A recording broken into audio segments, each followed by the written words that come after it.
من قرأه وهو خارج الصلاة وهو على طهارة كان له بكل حرف 25 حسنة ومن قرأه وهو على غير طهارة كان له بكل حرف 10 حسنات.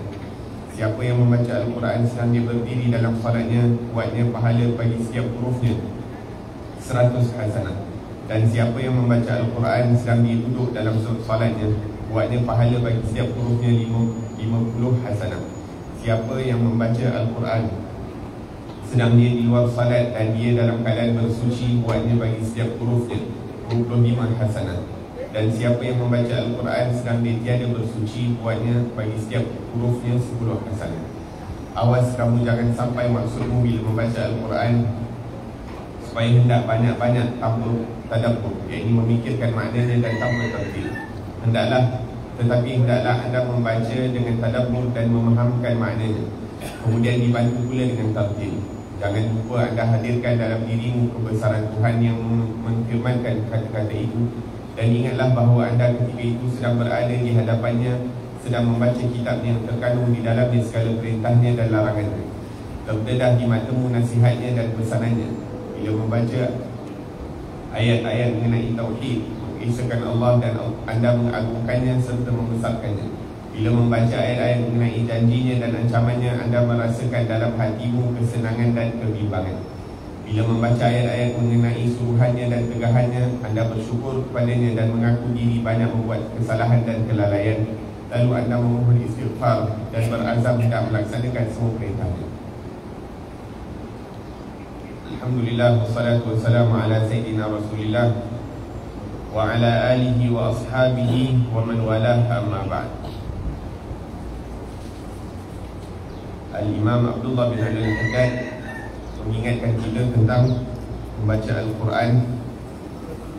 Dan sebelum ni kita sebutkan bahawa Allah Subhanahu wa ta'ala dalam ayat berkenaan dengan salat malam diperintahkan kita untuk membaca waratilil Qur'ana tartila, dan bacalah Al-Quran dengan tartil di waktu malam. Dalam ayat lain Allah Subhanahu wa ta'ala perintahkan wa an atlu al-Quran, dan bacalah Al-Quran. Dalam ayat lain Allah Subhanahu wa ta'ala menyebutkan inna hadzal Qur'ana yahdi lillati hiya aqwam, sesungguhnya Quran ini memberi hidayah kepada jalan yang paling lurus. Dan kata Rasulullah sallallahu alaihi wa ala alihi wasallam, Allah meninggikan sebahagian manusia dengan Al-Quran, dan Allah Subhanahu wa ta'ala merendahkan sebahagian manusia juga melalui Al-Quran. Semoga Allah Subhanahu wa ta'ala jadikan kita, ahli keluarga kita, anak-anak kita, zuriat kita di kalangan orang-orang yang dimuliakan oleh Allah Subhanahu wa ta'ala melalui Al-Quran. Amin, Allahumma amin. Dan sebahagian manusia membaca Al-Quran apabila dia memerlukan Allah Subhanahu wa ta'ala. Contohnya apa? Bila hadir jenazah baru dibaca Al-Quran. Bila dia ada keperluan ataupun ada doa yang khusus ataupun ada hajat yang khusus untuk mohon daripada Allah Subhanahu wa ta'ala, baru dibaca Al-Quran, baru dia buat khatam Al-Quran dan sebagainya. Seperti yang mana kita tahu, bila kita baca buat khatam Al-Quran, yang hadir 6,000 malaikat sewaktu doa khatam Al-Quran. Jadi bila kita baca Al-Quran satu khatam, maka doa kita di hujung Al-Quran itu sangat mustajab ataupun kabul di sisi Allah Subhanahu wa ta'ala. Dan kita tak boleh nak bayangkan bagaimana keadaan orang-orang yang selalu mengkhatamkan Al-Quran. Ini kalau ini paling kurang kat sini sebulan sekali kan dia cakap, jadi setahun 12 kali. Ada juga yang lebih daripada itu. Banyak kisah-kisah orang-orang salih yang khataman Al-Quran dia luar biasa. Macam Sayyidina Uthman sampai 1 hari sekali, ataupun Imam Syafi'i di bulan Ramadan 2 kali khatam Al-Quran di dalam salat dan sebagainya. Kalau kisah-kisah yang Imam An-Nawawi sebutkan di dalam kitab Al-Azkar, sebahagian orang-orang salih sampai 1 hari diorang khatam bukan 4 kali. Ada Syekh Abdul Rahman As-Segaf bin Muhammad Mauladawi lah, disebutkan bahawa beliau khatam Al-Quran 4 kali di waktu pagi dan 4 kali di waktu petang, di waktu malam. Nah, seperti mana kita pernah sebutkan sebelum ni, kalau disebutkan tentang orang yang solat sampai 1000 rakaat sehari semalam, solat sunat ni, ini tak pelik bagi mereka-mereka yang percaya dengan kudratnya Allah Subhanahu wa ta'ala. Allah memanjangkan waktu yang pendek, memendekkan waktu yang panjang, dan tak lama lagi akan datang peristiwa Isra' dan Mi'raj, yang mana antara perkara yang disebutkan dalam perkara Isra' dan Mi'raj bahawa Allah Subhanahu wa ta'ala perjalankan Nabi Muhammad sallallahu alaihi wasallam dengan perjalanan yang sangat jauh dalam waktu yang sangat singkat, di sebahagian malam, sehingga sebahagian riwayat menyebutkan yakni Nabi pergi bangun daripada tempat tidur beliau sallallahu alaihi wasallam, kemudian kembali balik dalam keadaan tempat tidur ni masih lagi panas. Ini sangat singkat waktunya.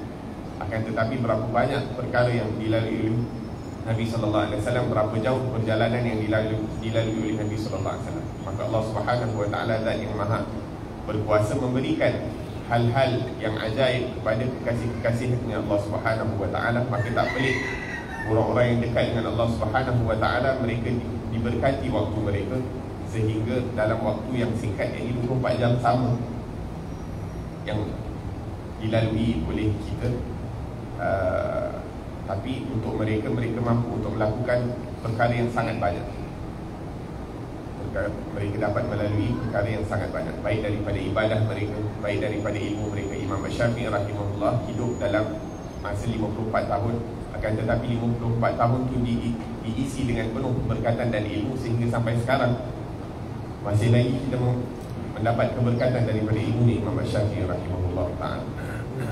Bahkan dipanjangkan waktu hatta kepada orang-orang yang tidak dicintai oleh Allah Subhanahu wa ta'ala, dimurkai oleh Allah. Contohnya Dajjal akan turun 40 hari dia duduk dekat dunia, dia zahir dekat alam dunia. Hari pertama dipanjangkan waktunya seperti setahun, hari kedua seperti sebulan, hari ketiga seperti seminggu, kemudian hari keempat sehingga hari yang ke-40, waktu sama panjang 24 jam. Jadi bagi orang-orang yang dikasihi oleh Allah Subhanahu wa ta'ala, diberkati waktu mereka dan dipanjangkan waktu yang pendek buat mereka. La ilaha illallah.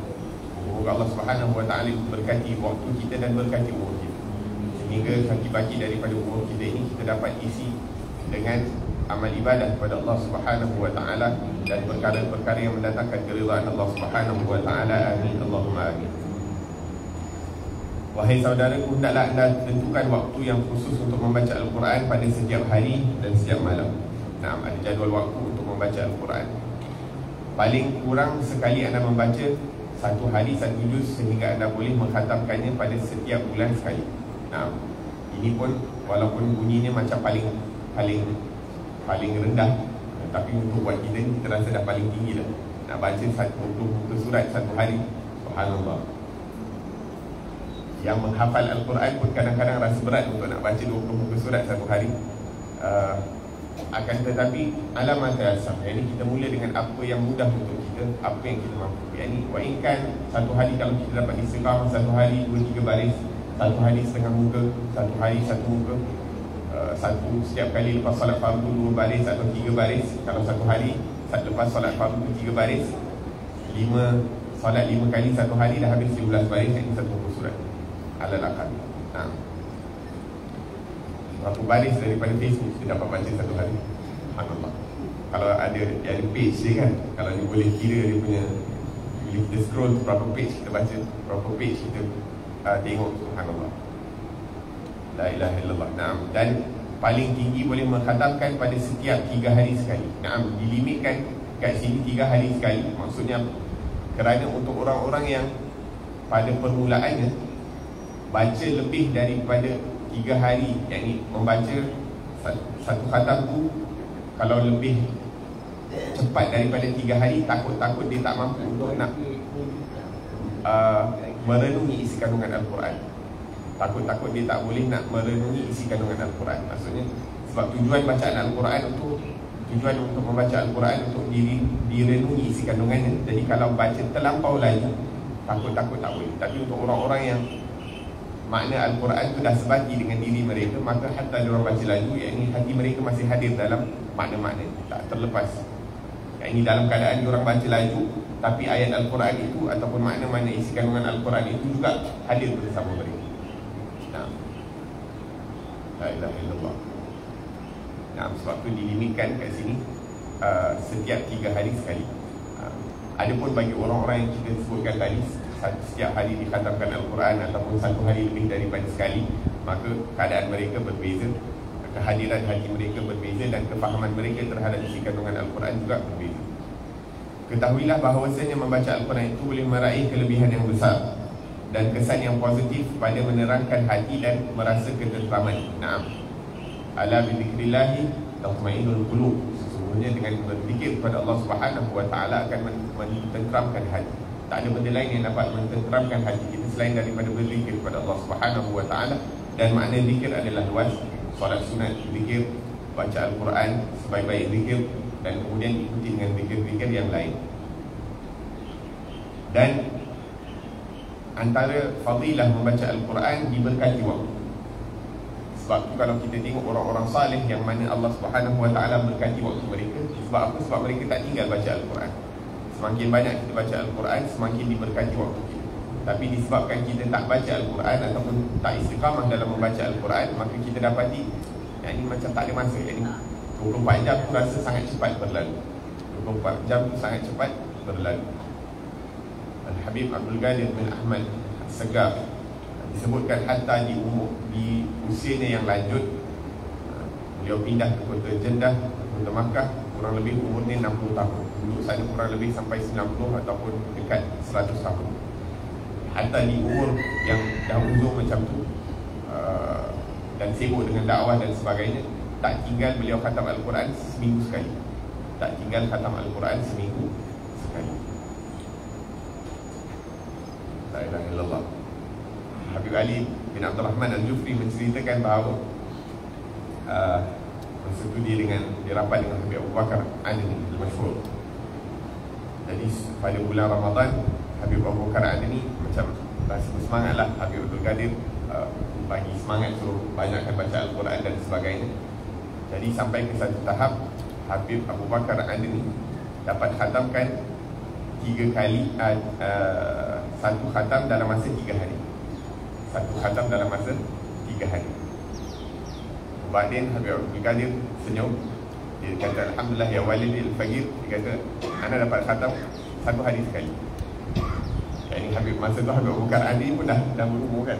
Umur Habib Abu Bakar Adni masa tu 40 tahun, 50 tahun. Jadi dia pun rasa syok lah, gembira kan dapat khatam dalam masa 3 hari. Dan obviously masa tu Habib Abdul Qadir Segaf, umur dia mungkin dah 70 dan sebagainya. Jadi kata, Alhamdulillah ya walidi, aku dapat khatam 1 hari sekali. Wah, kata tanafus. Wa fi dzalika falyatanafasil mutanafisun. Dan dalam perkara-perkara ini kita perlu berguru. Ini benda yang perlu untuk kita berguru. Adapun untuk perkara lain selain daripada perkara akhirat, jadi tak ada kemegahan ataupun tak ada kebanggaan untuk berguru dalam perkara tersebut. La ilaha illallah. Naam. Sabda Rasulullah sallallahu alaihi wasallam, afdalul ibadati ummati qiraatul Quran. Sebaik-baik ibadah umat aku adalah membaca Al-Quran. Dan Sayyidina Ali bin Abi Thalib menyebutkan tentang pahalanya baca Al-Quran dalam keadaan berdiri. Dia dapat 100 pahala ataupun 100 hasanah bagi setiap huruf. Subhanallah. Dikatakan kalau kita baca juzuk 29 dan juzuk 30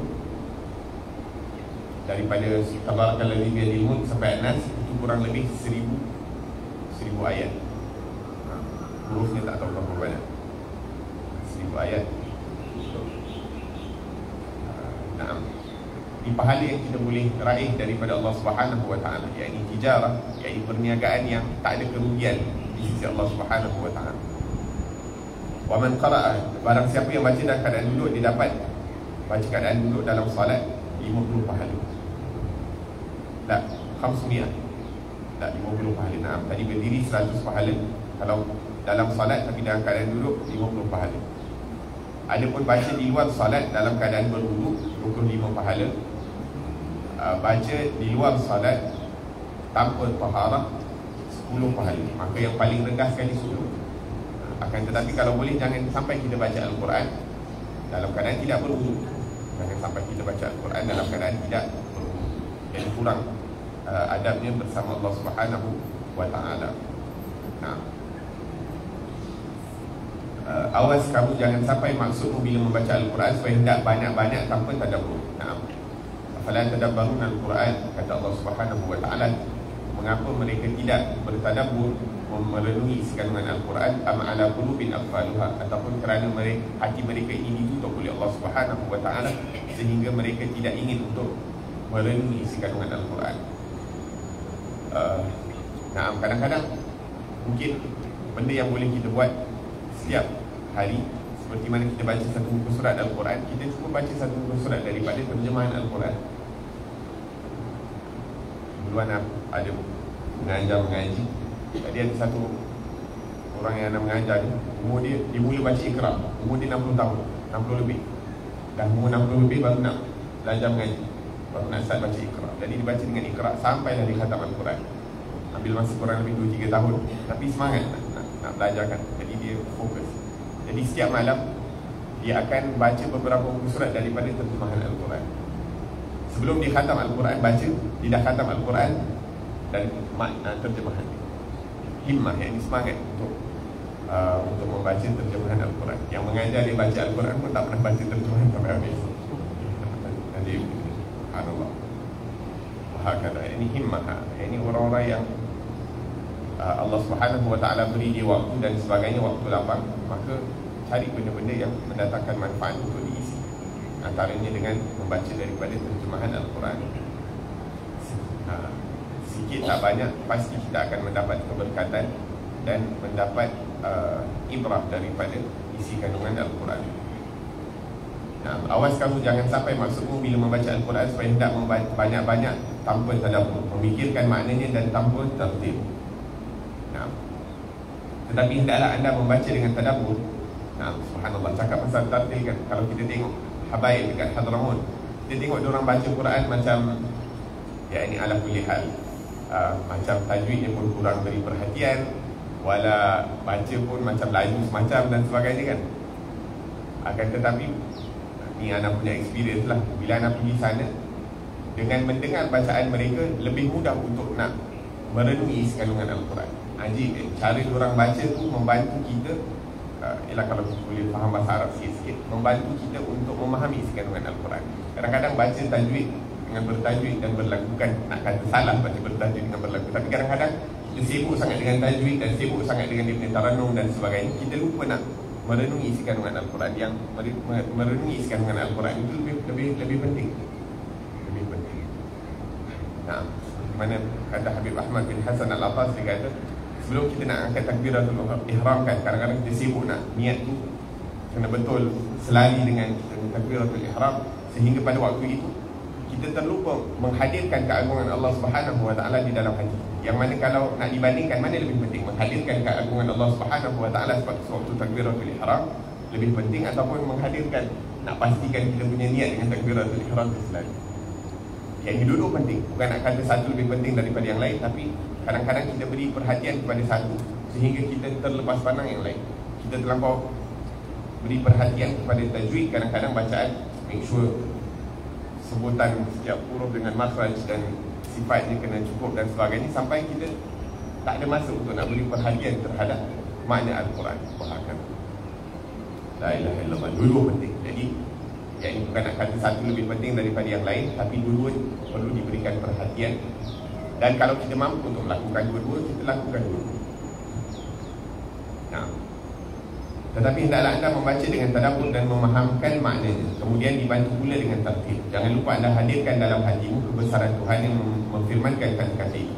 Dan ingatlah bahawa anda ketika itu sedang berada di hadapannya, sedang membaca kitabnya yang terkandung di dalamnya segala perintahnya dan larangannya. Nah, subhanallah. Dan antara perkara yang kami nampak dalam kehidupan Sayyidil Habib Umar bin Muhammad bin Salim Al-Habib, dan ini dilihat ataupun diceritakan tentang seluruh student-student Habib Umar, semua akan mengatakan ini satu perkara yang istiqamah Habib lakukan apa? Baca Al-Quran di waktu isyraq setiap hari. Mana-mana Habib pergi, waktu isyraq tu Habib akan baca Quran di dalam solat isyraq. Kadang-kadang panjang, kadang-kadang pendek, dan kadang-kadang mungkin kalau dipendekkan sewaktu isyraq, lepas zuhur, solat zuhur, beliau akan baca Al-Quran dalam sembahyang lepas solat zuhur. Ini benda yang semua orang akan saksikan tentang perkara tersebut. Jadi keberkatan waktu yang Allah Subhanahu wa Ta'ala berikan adalah kerana istiqamahnya beliau dalam menjaga bacaan Al-Quran di luar salat, itu juga dalam salat. Masuk je kereta, benda pertama yang dia akan buat baca Quran, akan baca tadarus dalam Al-Quran. Habib akan baca, kemudian PA Habib akan baca, kemudian siapa yang ikut Habib dalam kereta akan juga baca Al-Quran. Bila lagi waktu Habib, kadang-kadang tengah malam akhir lail, kita yang student pun datang lambat, Habib dah hadirkan baca dalam halaqah baca Quran. Yang ini dah dengan adah di keluarga, menguruskan ini. Lepas tu kita nak asah-asah bibi kan, tak ada masa untuk nak baca Al-Quran dan sebagainya. La ilaha illallah. Dan ingatlah bahawa anda ketika itu sedang berada di hadapannya, sedang membaca kitabnya yang terkandung di dalamnya segala perintahnya dan larangannya. Kata Sayyidina Abdullah bin Abbas, bila kita baca Al-Quran, khususnya ayat-ayat ya ayyuhallazina amanu, maka beri perhatian. Allah Subhanahu wa Ta'ala selepas ya ayyuhallazina amanu akan datangkan perintah ataupun larangan. Berapa banyak daripada perintah Allah yang telah kita lakukan dan telah kita sempurnakan perintah tersebut, dan berapa banyak larangan Allah Subhanahu wa Ta'ala yang telah kita tinggalkan dan sempurnakan dalam meninggalkan larangan tersebut. Terdedah di hadapan matamu nasihatnya dan pesanannya. Bila membaca ayat-ayat mengenai tauhid, mengisahkan Allah dan anda mengagungkannya serta membesarkannya. Bila membaca ayat-ayat mengenai janji dan ancamannya, anda merasakan dalam hatimu kesenangan, iaitu mendengar janji Allah dan rasa ancamannya ataupun merasa bimbang terhadap ancamannya. Bila membaca ayat-ayat mengenai suruhan dan tegahannya, anda bersyukur kepadanya dan mengaku diri banyak membuat kesalahan dan kelalaian. Lalu anda memohon istighfar. Bila datang ayat rahmah, kita mohon rahmat daripada Allah Subhanahu wa Ta'ala.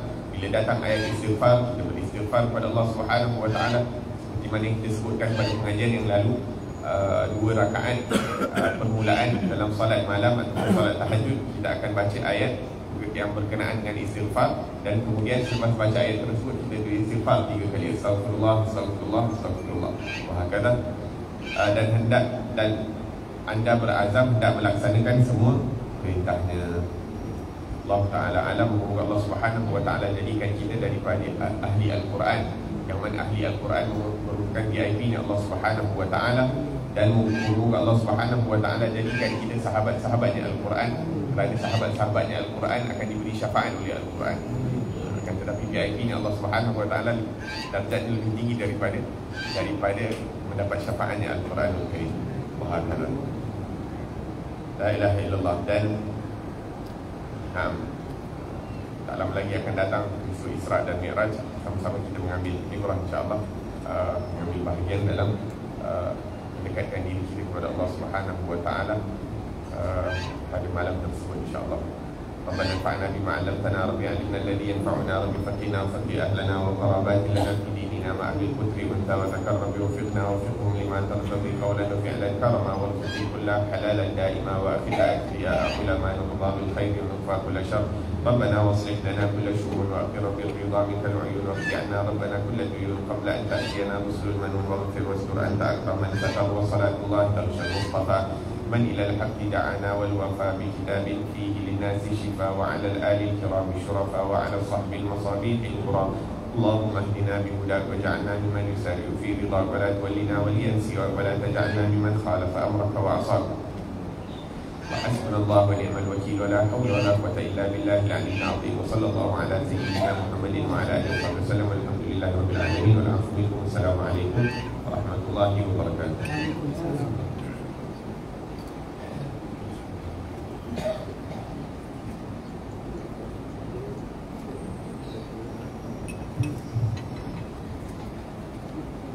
Assalamualaikum warahmatullahi wabarakatuh. Alhamdulillah nahmaduhu wa nasta'inuhu wa nastaghfiruh.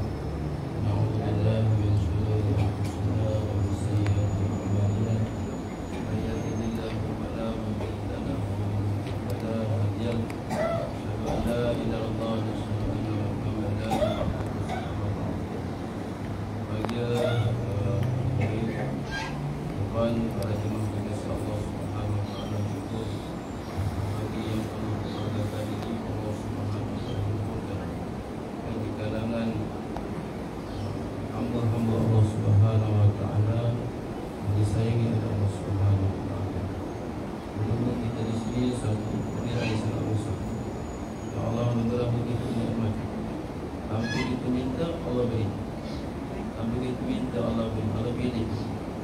ramai di kalangan sahabat-sahabat kita, di kalangan kita. Semoga Allah Subhanahu Wa Taala memberi kurniaan yang besar kepada Imam kami Husain Ahli Al-Atas kita pada dirahmati Allah Taala dengan apa yang dilaksanakan. Wassalamualaikum warahmatullahi wabarakatuh.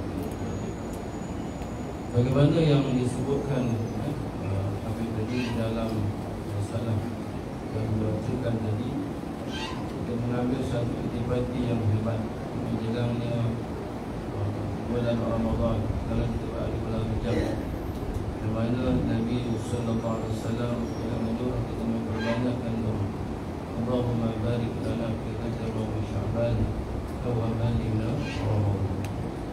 Jadi bulan Rajab ini tuan Allah Subhanahu Wa Taala ada amalan yang ada ulama susun ataupun ada satu kisah.